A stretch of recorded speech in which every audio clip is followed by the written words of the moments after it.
Sudah kamu pernah menggendong dia, pernah merasakan kulit tubuhnya. Dan anak itu tumbuh kembang sensitif dan memang kepengen disebut, kepengen dianggap. Mungkin selama ini belum ada yang ngasih tahu, saya kasih tahu sekarang ini. Anak itu minta gendong terus sama kamu. Sampai saya mimpi dan sampai ketemu, dan akhirnya saya ketemu akhirnya sampai hari ini, sampai nyampein ini. Tidak gampang kita kehilangan orang yang kita cintai, yang anak yang kita tunggu-tunggu. Tapi ini anak memang berkah sendiri buat kamu, walaupun sakit rasanya. Dia ada, dia hidup. Dan Tuhan lebih sayang sama anak ini. Cuman kamu bisa dengan doa dan menginginkan anak ini seperti apa. Kamu terlalu banyak beban dalam hati kamu. Cuma kamu berusaha tangguh, kamu berusaha yang kuat. Karena bagaimanapun kamu seorang kepala rumah tangga. Orang ada hilafnya, orang ada salahnya. Tapi kamu memperbaiki keadaan itu, walaupun dari nol lagi, tapi kamu belum tamat. Kamu masih banyak bintang yang bisa kamu raih. Cuman perihnya kamu rasakan aja. Kamu bisa menilai satu persatu orang yang memang setia sama kamu. Orang yang memang care sama kamu, dan orang yang memang tidak baik sama kamu. Doakan mereka aja jadi baik sama kamu, nggak perlu dendam sakit hati.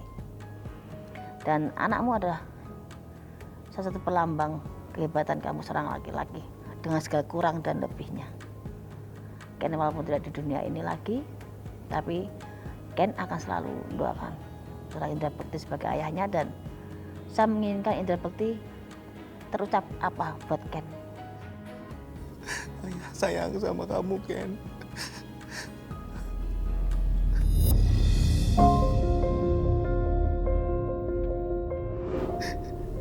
Ayah sama Bunda sayang banget sama kamu gitu kita. Bukan karena mungkin ini kalau misalkan dia bisa ngomong kali ya.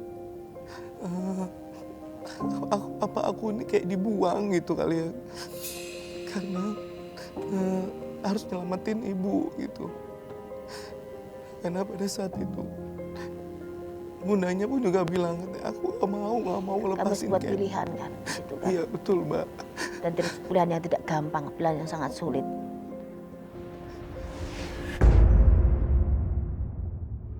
Itu sulit banget buat kita. Karena anak itu yang kita inginkan gitu, Allah menentukan lain. Memang ada hikmahnya di balik ini semua pasti. Siapa yang megang ya? Ini tangan ini, kau pegang di sini. Anak ini di tangannya, suka megang telinga sini. Tangannya memang masih mungil ya. Tapi memang dia udah bisa menyentuh apapun itu.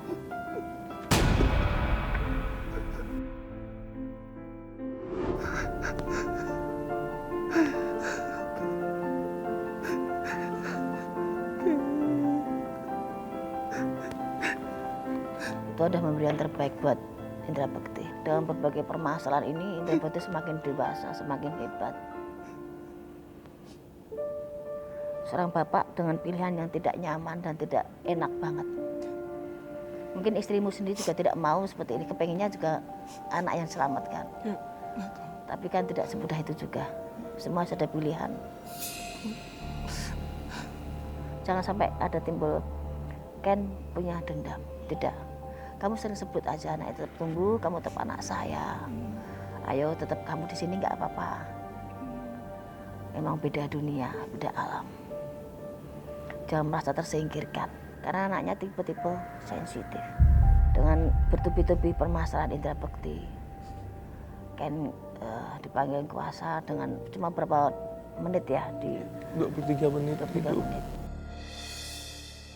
Yang namanya kita kehilangan kan gitu, dan dihadirkan di situ, diceritakan, diomongin gitu ya, langsung masuk ke dalam hati gitu, dan rasanya tuh seneng, tapi juga apa ya, penuh dengan haru biru gitu kan, jadinya ada sedih juga gitu, sedihnya lebih sedih ke apa ya, sedih seneng gitu ya, kok apa dia bisa ada dan apa namanya, dan bisa diceritakan gitu sama Mbak Ayu gitu. Kenapa dikelilingi orang-orang yang meninggal, karena ada satu hal yang belum terselesaikan dan bikin Mas Indra juga banyak pikiran. Ada interaksi antara yang meninggal dan Mas Indra? Kalau interaksi sih apa didatengin di mimpi atau apa gitu. Ya kadang-kadang sih papa, ya mama, papa sih yang sering. Ini, nanti ada pesan yang akan saya sampaikan dari almarhumah dan almarhum. Itu akan saya sampaikan ke Mas Indra, buat pegangan Mas Indra. Kalau mimpi papa mama ya jarang bareng gitu, jarang bareng. Kadang-kadang mama, kadang-kadang papa gitu kan. Ketemu aja kayak di rumah gitu. Di rumah terus papa ada lagi kayak berasa ini kok ada papa ya gitu, ngerasa ih seneng gitu papa ada di sini gitu. Di rumah aku yang lama ya gitu, yang waktu rumahku masih masa kecil, kadang aku suka dibawa ke sana lagi gitu dalam mimpi itu gitu, liatin kayak gimana keadaan rumah segala macem gitu. Sekarang papa ada, gantian kadang mama gitu, jadi yang udah sekarang suka jalan-jalan sama mama juga gitu. Kalau udah ketemu sama mama papa tuh kayak seneng gitu, kayak berasa masih ada gitu.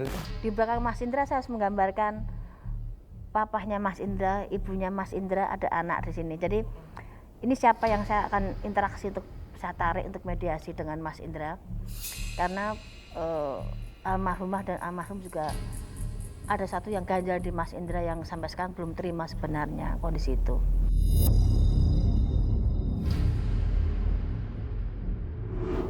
Saya akan berusaha mediasi, saya pinjam tangannya Indra, sebelah kanan.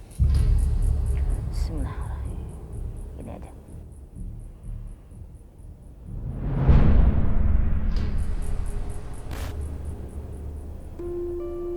Kamu udah beliin baju hikram? Sudah? Dilipat di lemari baju bapakmu ya? Aku apa? Karena permintaan beliau ada baju ikhram yang diinginkan warnanya dan Indra tahu. Didoakan diberikan pada orang yang memerlukan baju itu. Masih ada di lemari. Masih ada. Indra Bekti, kamu merasa tidak terima di saat ibu kamu meninggal dan kemudian waktu bahwa kamu punya pasangan lagi. Pasangan dunia akhirat itu akan lain. Ibumu sama bapakmu bertemu di akhiratnya, tidak di dunianya. Ibumu wanita yang kuat, wanita yang tidak hitungan dengan apapun yang dipunya. Dengan sakit hati luar biasa, ibumu selalu berusaha untuk anak-anaknya. Kamu ada panggilan nama adik siapa? Adik. Aku. Kamu? Karena ada panggilan kok adik, adik, adik. Kamu? Iya. Beliau manggil nama kamu dengan nama adik, adik. Kan aku anak bontot sebenarnya. Iya. Tapi dari ibu ya, yang pertama ya. jadi terus dari ibu yang pertama juga, dari mama yang ketiga masih satu ayah ibu menikah lagi setelah mama meninggal, satu perempuan. Jadi adikku yang ketiga itu cukup lama, 8 tahun kemudian baru punya itu. Makanya aku dipanggil adik, dikirain bontot gitu. Dia lumayan kaget gitu, Bayu kok bisa tahu gitu ya. Aku dipanggilnya adik memang gitu, dan maksudnya apakah memang mamah yang ngasih tahu apa gimana gitu kan. Ya kita nggak tahu deh tuh kemampuannya Bayu seperti itu gitu. Ada baju warna bunga-bunga yang diinginkan ibumu sebelum terakhir beli. Itu baju itu dititipkan di tempat saudara, baju bunga-bunga. Itu tidak pengen diberikan ke siapapun. Baju itu hanya pengen ditaruh di lemari. Kebaikan dengan bapak. Bapak kepengen bajunya diberikan pada yang lebih membutuhkan. Ibumu kepengen baju itu buat kenang-kenangan, ditaruh di lemari. Bunga-bunga sudah lama sekali, tapi baju cuma ditumbuk-tumbuk. Dan masih ada di rumah saudaramu. Kembang-kembang warna biru pink. Itu masih ada. inget mama pernah pakai gitu deh. Bisa nanti kamu tanya ke saudara nyimpen baju itu di mana. Ya aku sih belum pernah dengar mama punya pesan seperti itu. Tapi baru sekarang tadi itu mama bilangnya kayak gitu. Dan pada saat dibilang seperti itu sih aku pernah kayak keingetan gitu, mama pernah pakai gitu baju kayak gitu-gitu, mungkin ada gitu ya. Ya mungkin aja ya disimpan sama salah satu keluargaku, karena ya gitu ya, karena mama kan anak paling tua ya. Dan itu adik-adiknya tuh sayang banget sama mama gitu. Kehilangan banget mama nggak ada. Bapakmu termasuk orang yang gak rewel, agak yang termasuk orang yang banyak keinginan, tapi kamu sebagai anak suka ngejeki, suka ngejak bercanda. Itu yang bikin bapakmu kadang ngomong sama kamu ngomong seperti angin. Kadang ngomong kan nggak gubris, tapi kamu melaksanakan apa yang diinginkan.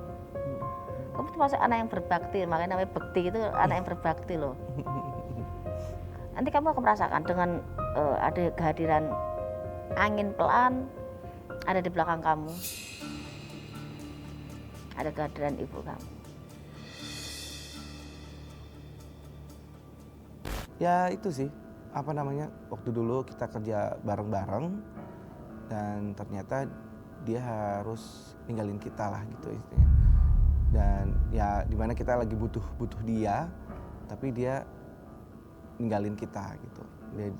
Ya tapi alhamdulillah sih sekarang kita masih tetap ketemuan, cuman masih kadang suka membekas aja gitu, suka itu nggak sulit untuk dilupain juga gitu untuk itu. Jadi